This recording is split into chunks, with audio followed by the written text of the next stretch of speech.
Yeah. something I've been doing lately is like getting up and doing a one song dance party and just like moving my body. Yes, you are shifting the sensory input so that your nervous system is getting a different signal. You Right. are doing something that is in that stay and play green yellow zone, and you are sending a message of safety to your system, which then allows it to come back into a different nervous system place, which then allows you to think differently. Welcome to Settling is Bullshit, a sweary podcast about claiming your joy. If you are an adult human craving healthier boundaries, a greater sense of purpose, or an increased capacity to feel at ease in your own skin, then you are in the right place, my friend. I'm your host, Kate Blauk, and I'm here to offer you practical tools and playful encouragement to help you step forward and be your most awesome self. My hope is that each episode will leave you feeling a bit more empowered to make brave choices and claim your joy. Hello, my darling dear. Welcome to part 2 of Befriending Your Nervous System. This part of the conversation doesn't have a subtitle because I learned that a whole bunch of different technologies don't like super long podcast titles. But if I was going to give this one a subtitle, it would be Trauma and Downshifting. If you haven't already listened to part 1 of this 2-part series, I would gently suggest that you go back to last week's episode and listen to that first. I would never tell you what to do, but I think that it would be supportive of fully understanding this conversation if you had all of the context of the first half. But for those of you who did listen to it, to recap a little bit, we mostly spent last episode working through the analogy of green zone, yellow zone, orange zone, red zone for the levels of activation of our nervous system. And in this part of the conversation, we're moving into a discussion of trauma and some of the different modalities for healing trauma and why they work, and also how to get ourselves back into the green zone. I've heard from a number of you about how helpful you found the first half of this conversation, so hooray! Thank you for waiting around. Here is the second half of the conversation. I know I found the kind of color coding analogy incredibly helpful for my own understanding. And the analogy that Marjorie offers in this part of the conversation about how trauma works or doesn't work has also been incredibly helpful for my own understanding and for the conversations that I've been having with clients and friends since recording this episode. So I hope you get at least half as much out of it as I did. Thanks for listening, and I hope you're having a lovely day.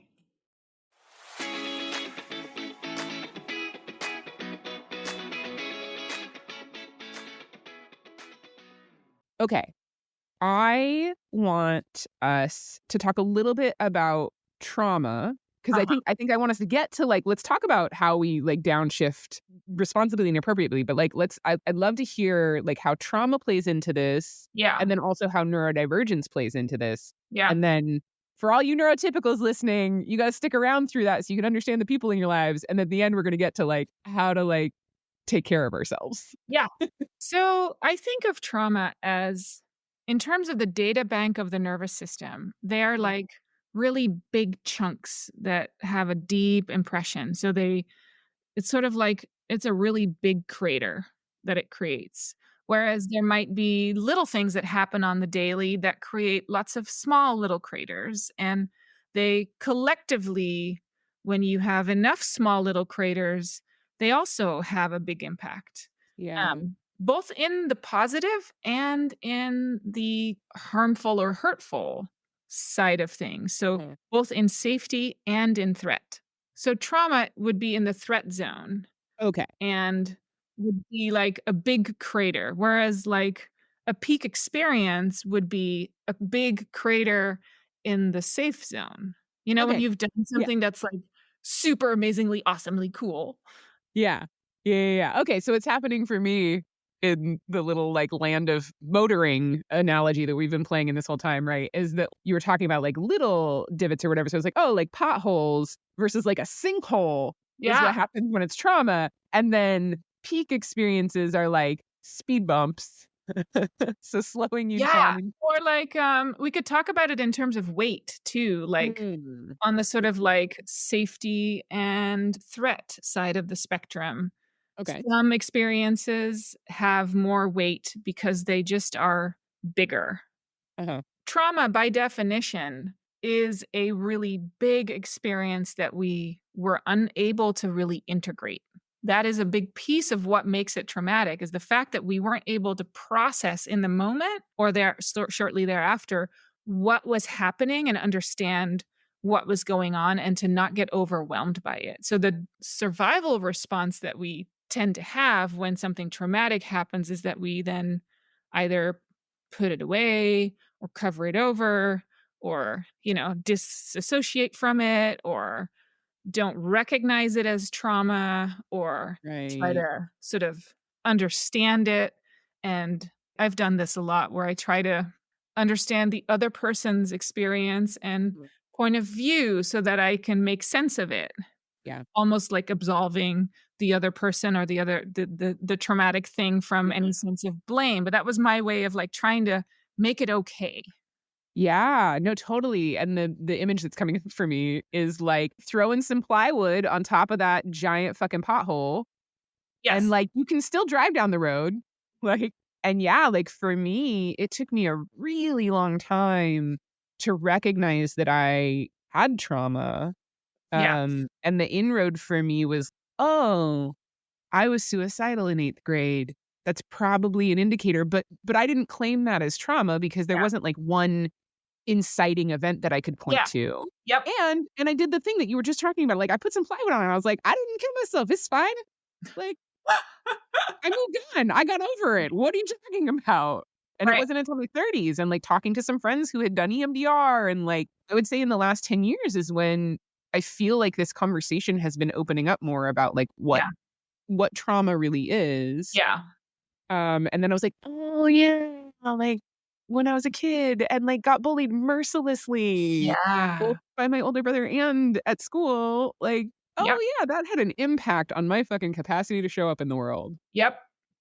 Same here. I was bullied pretty furiously too and didn't even recognize it as such until maybe 8 years ago, Mm, where I first put the name to it, where it's like, "No, wait, that was bullying. Hold on a minute.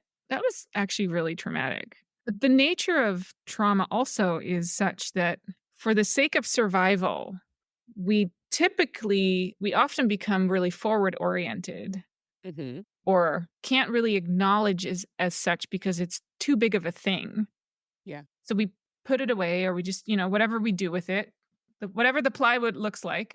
mhm, And then it's often not until we've come to a certain relative level of safety where there is enough like letdown, enough like coming down into a level of presence and ability that we can start to even recognize it as such, which is right, part of why people keep getting if you are in an abusive situation and that's become your norm, you typically won't even recognize it as such until you've had enough distance from it or things happen or there's something that helps you like have a certain level of perspective on it or distance from it so that you can start to see it for what it is. right, and if yeah, like, if we're in that orange if we're, like, living in the orange zone, Yeah. then it makes sense to me that, like, of course, we can't look at the thing that is in the orange zone also, right? That No. was like Nope. yeah. Yeah, and this is where things like all these different practices that people do, or a yoga class, or a walking in the woods, or having a therapist, or a friend, or a coach, why those kinds of safe spaces are so key and important to start processing those things because it's often hard to do that in isolation. Mhm. Anyway, that's like a whole another conversation of like Great, we'll have you back on. But yeah, so, like, what I'm hearing in that is that, like, in order to be able to, like, remove the plywood and start filling the hole in this imperfect analogy, we have to be able to access a sense of safety first in order to even be able to go there. Often, yeah, I think oftentimes, yeah. I mean, Yeah. again, none of this is black and white, and we're talking about it in very oversimplified terms. But I think the bottom line of healing, when we talk about healing trauma, it's about recognizing the creator that it created or the collection of creators that it created and the impact that that had in the data bank of our nervous system. Like, Yeah. the amount of gigabytes, we can talk about gigabytes. Traumatic experiences take up like a lot of gigabytes. And so they become a big piece of the data. So they have a lot of weight when the nervous system references that data, Right. um, Okay. and how it then influences how we think we need to be on alert or how safe we can be. Right. And Right. that when we talk about nervous system reshaping, it's about recognizing and learning about what are these big creators that I have, like the things that had a Mhm. big impact that took up a lot of gigabytes in my nervous system. And how can I work with healing some of the pain and the open woundedness? Because that's the other nature of trauma is that it tends to be an open wound that maybe gets covered over a little bit. But as soon as there's any kind of inkling of something even remotely similar, it typically touches that nerve or it touches that open wound.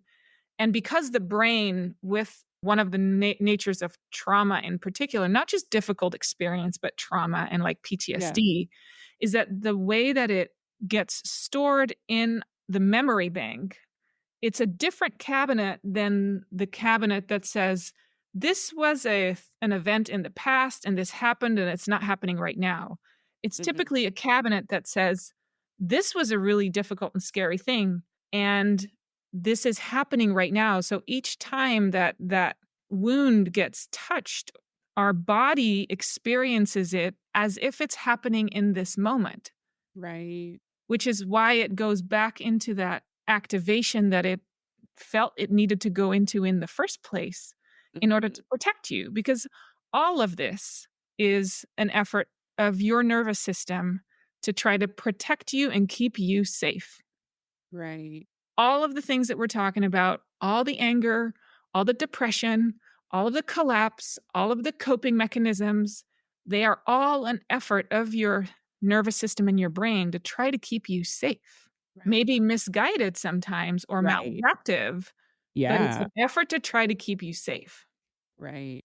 So what I EMDR does is by doing that bilateral stimulation and going into the memory of the thing is that you open it up and take it out of that file cabinet that says, this is actually still happening right now. And you integrate it through the bilateral stimulation or the cross Oh, hemispheric. yeah, and so kind of moving it into the other cabinet. Moves it into the cabinet that says, this happened Right. in the past. This is not happening right now. Which is Oh, how it okay. removes the emotional and physiological charge that it can have. Oh my god, you just, like, explained that in a way that I did 3 years of EMDR and, like, I was like, "I don't know, it's wacky, it works, it's It works, great, I'm a yeah, big fan." But yeah, like, okay, cool. It takes the thing and, like, helps my system learn that that thing is not happening right now, and it puts it exactly. into the past. Oh, beautiful, mwah, Yeah, like, I know you're also a certified microdosing coach and mhm, psychedelic integration coach. yeah. Like, is that what kind of psychedelics do something similar? So, I think it's interesting, there's lots of different ways in which psychedelics help these kinds of healing processes. Okay. The microdosing side of things, the way I typically describe it, is as microdosing when done correctly with a well-calibrated dose that isn't too stimulating to the system, but that actually helps you downshift. It is a very, very effective support to help our nervous system to downshift into the green zone, like training wheels that help you exist more and more in the green zone Yeah. while giving you extra capacity and activation up in your brain, in the higher brain regions, so that you have more capacity to meet your stuff, but also process what's going on and start seeing connections and relationships that maybe otherwise you wouldn't be able to see. Okay. And so what microdosing can do, the way I use it a lot is for people who feel really stuck in that sort of anxious, depressed, overwhelmed, burned out, orange and red zone. And they're like, it becomes almost like a vicious cycle that just keeps feeding itself. Yeah. And it can be a tool that can help you shift tracks or like start reversing the cycle or start building a new cycle that is more connected to the green zone. So, what it does is it's like training wheels to help you find your way back home to the Mhm. green zone. And the more time you spend there, the more resilience you have, the more capacity you have, the more anchor you build in the green zone. So maybe even when you still elevate into these orange places, you might not be unanchored. You might actually still have a thread going back, an anchor going back to green, which helps you find your way back more easily. Okay. Over time, for a lot of people, it means that they just don't elevate quite as high anymore because they're able to smoothly move up and down more easily. So they never quite get stuck as much, or even if they do go up really high, the pathway is familiar and you find your way back. So what is it about, like psilocybin or psychedelic medicines in particular Yeah. that facilitates that and Yeah. or facilitates sort of trauma processing? So, well, neurobiologically, one of the things that happens when you take either smaller or larger amounts of psilocybin is that the amygdala, which is the danger sensing tower in your brain, Mhm. the blood flow is reduced, so it doesn't work as hard, which means it doesn't notice as much danger, which means you don't get quite as anxious or like easily activated. So it turns down the volume on that. It turns down the volume on the default mode network, which is a network in the brain that has some really healthy expressions and some expressions that are less helpful but very normal to happen when we're under a lot of stress. The healthy expression is you're washing your dishes and you're sort of processing your day and you're thinking about your stuff. When you're getting a little bit bored or you're doing a boring task and you start to sort of ruminate and sort of just process through the things that have happened, that's an excellent example of the healthy, very helpful expression of the default mode network. It helps us process our experience. When we are in more of a fight or flight activated place in our body, the default mode network tends to function more in ruminating thought, self critical thinking, Mm. thinking about the future, what might happen, or ruminating about the past of what happened. It is the barrier or the guard. It's the part of it's the system in the brain that decides what comes to conscious awareness and what doesn't. So this is a really key thing because when you're talking about large dose journeying, Uh-huh. so taking a large amount of psilocybin, that default mode network gets turned off in a pretty Substantial. big way, Yeah. which is why we then one of the reasons why we then have access to more of the subconscious of what's going on. Mhm. So much of we often think that we are consciously choosing everything in our world, That's but the not. subconscious, which is where our body is a voice for the subconscious, which is another like plug for somatic work. It's like Mhm. this is another way of tapping into the parts that we normally can't we can't will our way into our subconscious. We can't say, "Hey, default mode network, I'm just going to turn you off right now. I just want to kind of take a look and see what's over there what I'm not aware of, but is kind of Yeah. really influencing Yeah. my stuff." Yeah, one of my favorite, like, that is so true for me. Like, I was just thinking of like, oh, like when I'm in catastrophizing or in rumination, that Yes. is one of the various potential signals that like I'm activated. Yes. And something that I picked up in recovery that I've been saying for a really long time is that I can't think myself into right action. I have Right. to act myself into right thinking.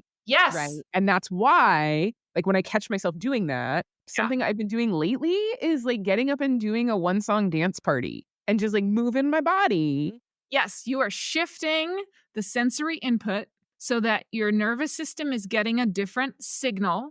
You Right. are doing something that is in that stay and play green, yellow zone, and you are sending a message of safety to your system, which then allows it to come back into a different nervous system place, which then allows you to think differently.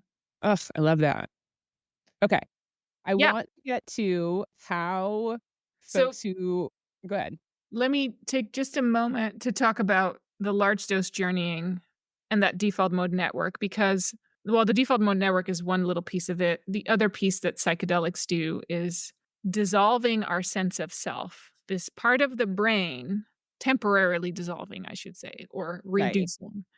It scrambles temporarily the part of the brain that is basically saying, "This is who I am." You could call it ego, you could call it sense of self, you can call it, I don't know what other words are that people have for it, but this is like the definitions of like, "This is who I am, this is how I act, this is what I like. This is my sense of self in the world." Large dose journeying will scramble that temporarily, which means we have less of a sort of identification with who we think we are. Mm-hmm. This is where like mystical experiences start to happen when that part of the brain really gets We very we scrambled. become one with the universe. Exactly. Like what I'm hearing in that is that, like, yes, that is literally what is happening. Really what's happening Our sense of self, the I don't know. dissolves temporarily. Yeah.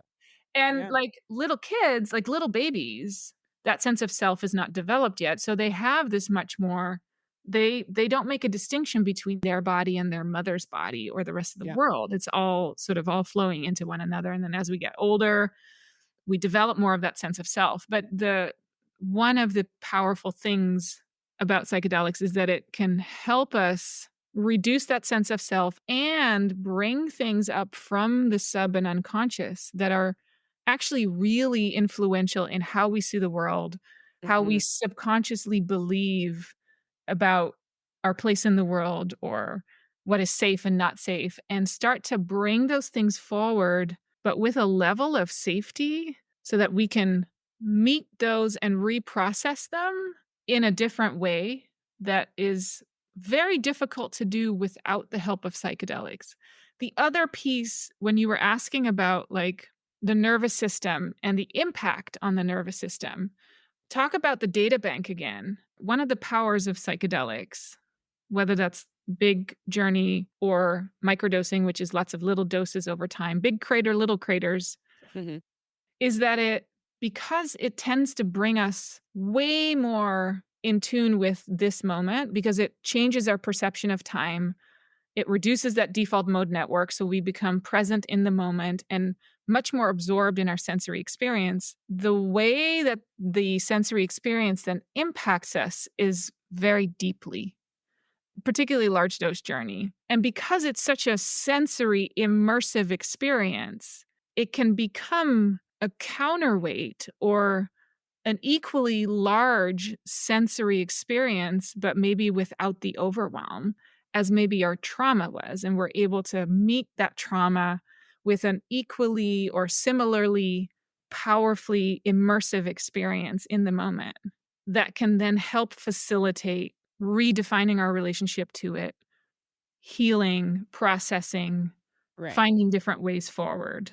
Yeah, so it can also help move the trauma from this is happening now to this is happening in the past. Yeah, it helps us integrate.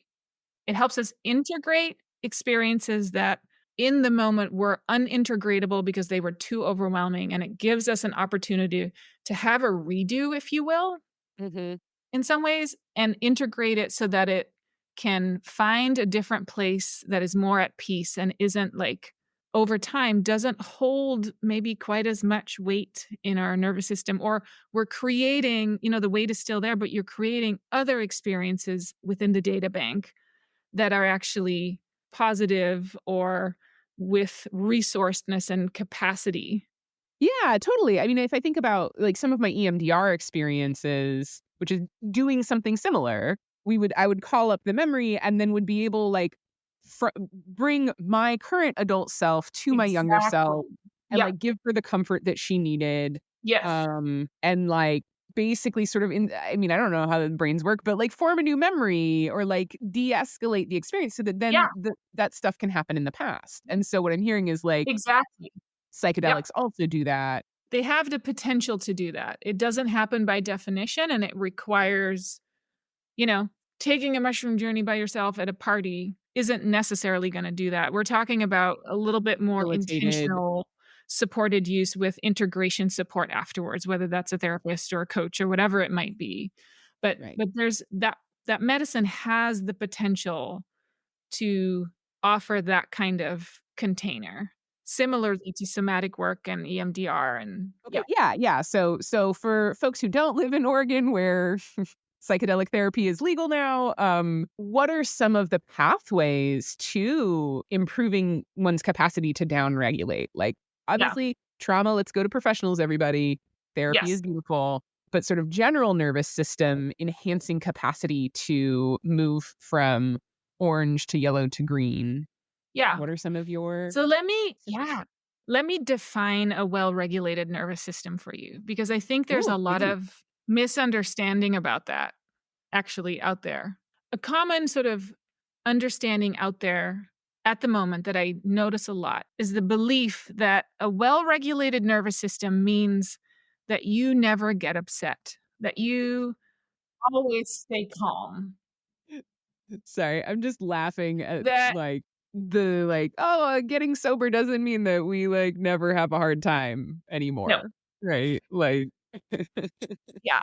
So a well-regulated nervous system doesn't mean that you don't get upset.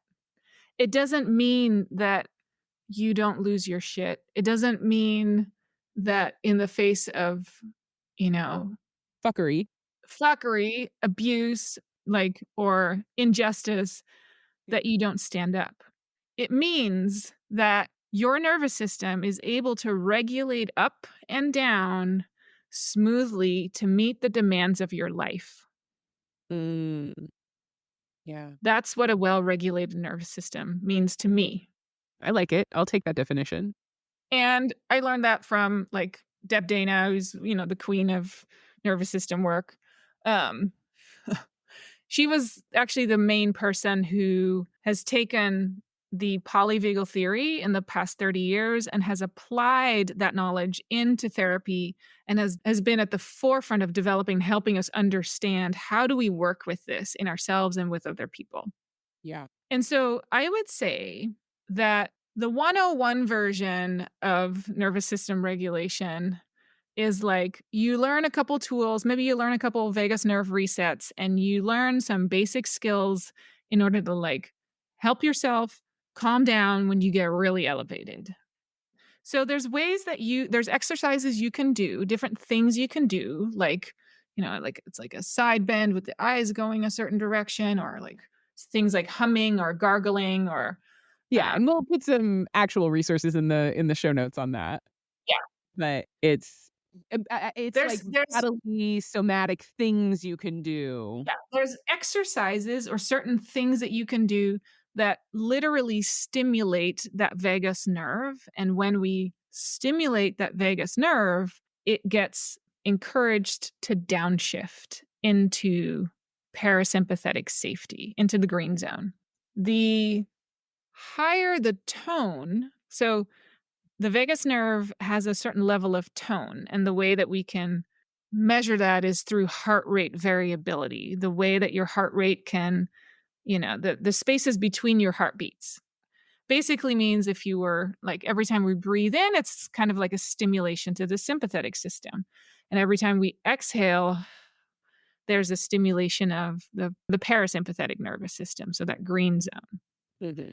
And the red zone, because the red zone isn't necessarily all bad. It's actually just it has some really important functions, and it can be existing in a regulated way also, as does the orange and yellow. The term that for me really describes the essence of the process is about befriending your nervous system.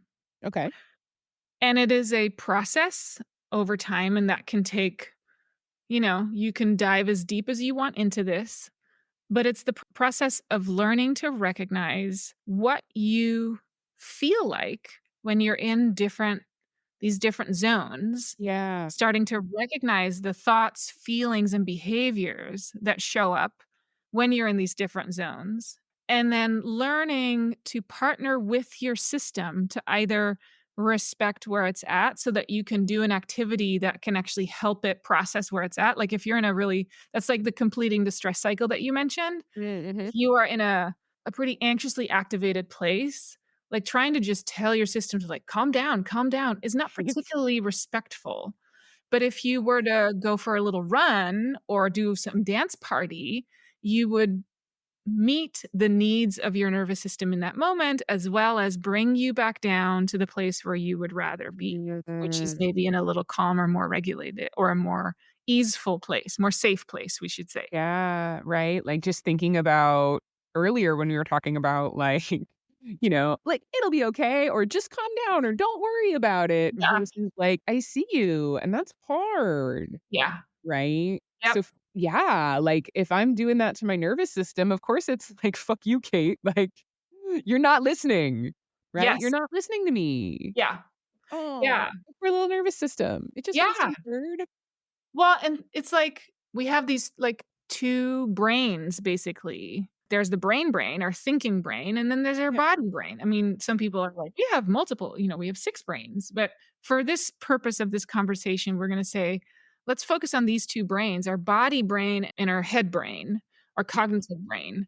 And that starting to learn to listen to the signals in your body is sending you, that is alerting you or pointing you towards recognizing the state that you're in. In the beginning, so much of this process is about learning to notice and attune to what you're actually sensing and feeling in your body. Yeah. Yeah, And and that is a language and a neural pathway that has to build. So please be patient with yourself.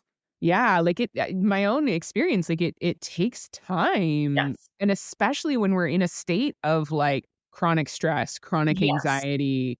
Yeah. I know for me, like, the analogy is, like, I didn't know how miserable I was until after I got sober, Yeah. right? And so Yeah. it's like, it wasn't until I have, like, come down from the anxiety that I can even recognize how anxious I was. Yep. Right? It hasn't been since, like, recent years when I've done a lot of the work and realized, like, "Oh, man, like, I was so activated all the time." All the time. Yep. But when you're living there and it's what you're used to, it's the, like, thing with the, like, 2 goldfish and, like, one swims by and is like, "Hey, boys, how's the water?" And they're like, "What's water? What are you talking about?" Totally. Yeah. I think, like, as we're talking about sort of the process of learning to understand your autonomic nervous system, because that's what we're talking about here. Learning to befriend and communicate with and build a relationship with your autonomic nervous system is that over time, especially if you spend a lot of time in those elevated places, stressed out or numbed or collapsed or whatever, is that, your baseline idle is typically set pretty high.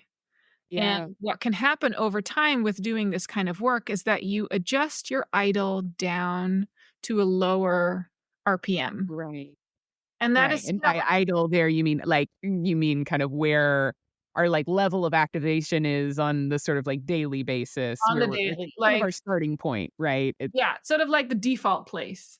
Like, yeah. just like your car has a certain idle, Mhm. like, if your foot's not on the gas pedal or on the brake, it just sort of hovers in a certain place. Well, for people with PTSD, that idle is typically way up in RPMs because your Right, system, through these intense experiences, has made a precautious is trying to take precautions to make sure that you're sort of always on alert so that you can, save yourself if you need to. right, And for a lot of neurodivergent people, that's the same because whether it's one experience, multiple little experiences, or a nervous system that's really sensitive, that has less filters, that takes in more information anyways, tends to be more easily activated because it more easily gets overwhelmed.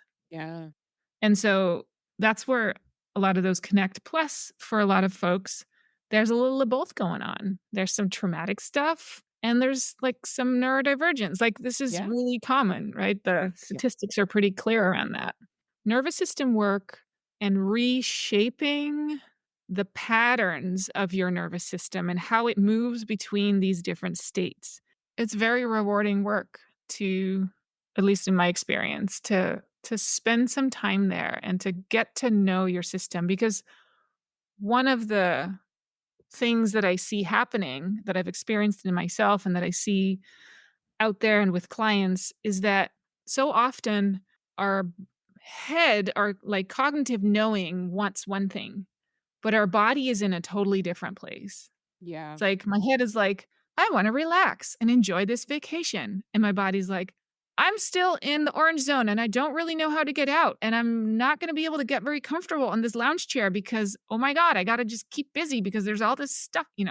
Oh my god, yes, we're both Yes. solopreneurs and, like, absolutely, that describes my very first vacation as a solopreneur. I, like, took time off and my body was just like, "No, there's 8 million things you should be doing. What are you trying to Exactly. do with your fucking relaxation?" And I was like, "Buddy, So buddy, don't we need a break?" and that's such a great example of where our mind and our body are not aligned.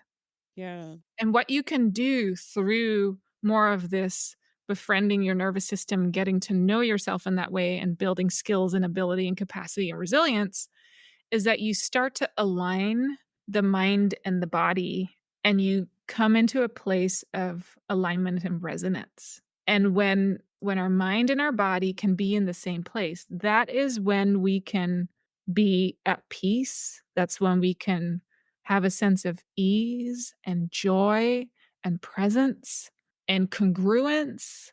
Yeah, like all the things that we all want more Yeah. of, I All think. the yummy, juicy shit that we can't just But think our way into is what I'm hearing. we can't, no. It's like had this quote that I found recently as I was cleaning up my office. I was like, "Oh," I don't know, I can't remember if I came up with it or if it came from something else, but if there's someone who deserves Yeah. credit for this, Right, we'll credit to find you. you. Yeah.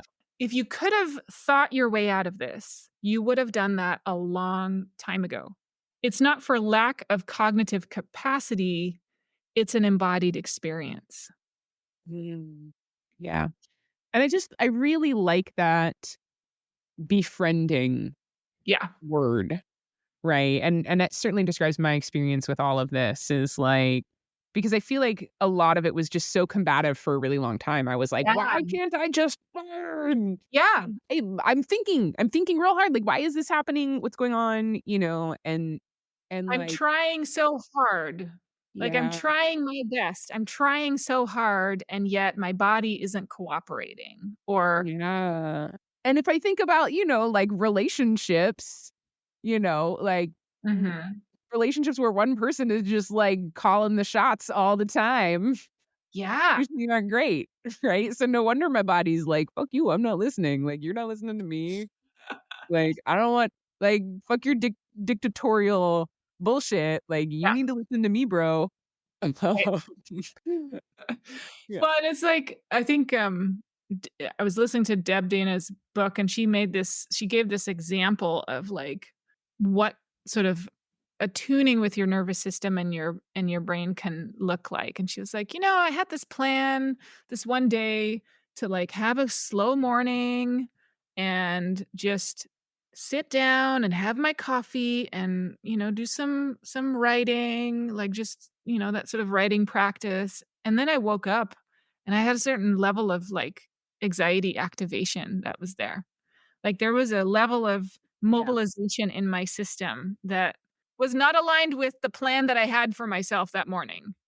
And she's like, and then I just sort of took a moment to tune in and came up with a compromise that I would still have my slow morning, but I would write a to-do list of what I Mhm. was gonna do that day, because that helped me, like, respect and work with the energy that was there, like, the need that was there to Yeah. do a little bit of planning and then move on into my day. So that's a really beautiful example of how partnering with your nervous system and your body and your brain, how that can start to become this, like, respectful conversation back and forth.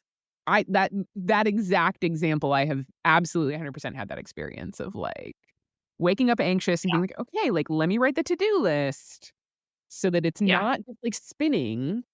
And then Yeah. I can do a thing, and then we'll pick up with the Yeah. to-do list. I like that. I like that respective collaborative relationship. Oh my And gosh, Mayuri. This has been so good, and I can't wait to have you back on to talk about neurodivergence because we only like yeah, we poke didn't even the get side. there. Yeah. Yeah, and that's fine. That's totally fine. We'll do Yeah. this again. So, where do people find you if they are interested in Yeah. working with you on all of this yummy shit? Yeah. Solsticecoaching.com. That's soul as in SOUL, solstice coaching.com. I'm on Instagram under Solstice Coaching, under my personal name on LinkedIn and Facebook. So Marjorie Schreurs or Marjorie Schreurs. Um, Marjorie you Schreurs. know, I have an ally, or I have like a part of me inside that's like Marjorie. Uh-huh. It's part of the work I do too, is the parts work, and it's like, yeah, there's definitely a Marjorie in there somewhere, so I don't mind, if that's used. So, Yeah. I do one-on-one work with people, just because so much of this work is so individual and specific, and it's really about taking zooming in each session to start peeling away the layers of all of this very intricate patchwork of construction that our ways of being are a lot of the time, and sort of looking at one patch at a time and resourcing and understanding and meeting with compassion and love and safety and holding so that we can Mm. find our way into more relaxed and open ways of being. Yay. Final question. What brings you joy? Dancing and horse riding. Yep. Huh? Those are my 2 refuges of joy. Like, it is it's the way I can tap in at the drop of a hat. Put on some good music and have me dance, it immediately drops me into the deepest, most pure joy that I can experience. Mm, Yeah. beautiful. Thank you so much, my friend. This has Oh, been glorious. thank you for the opportunity to come on and just to have this incredibly fun and inspiring conversation. Like, I'm Yeah. feeling all tingly, so thank you for the opportunity. So welcome.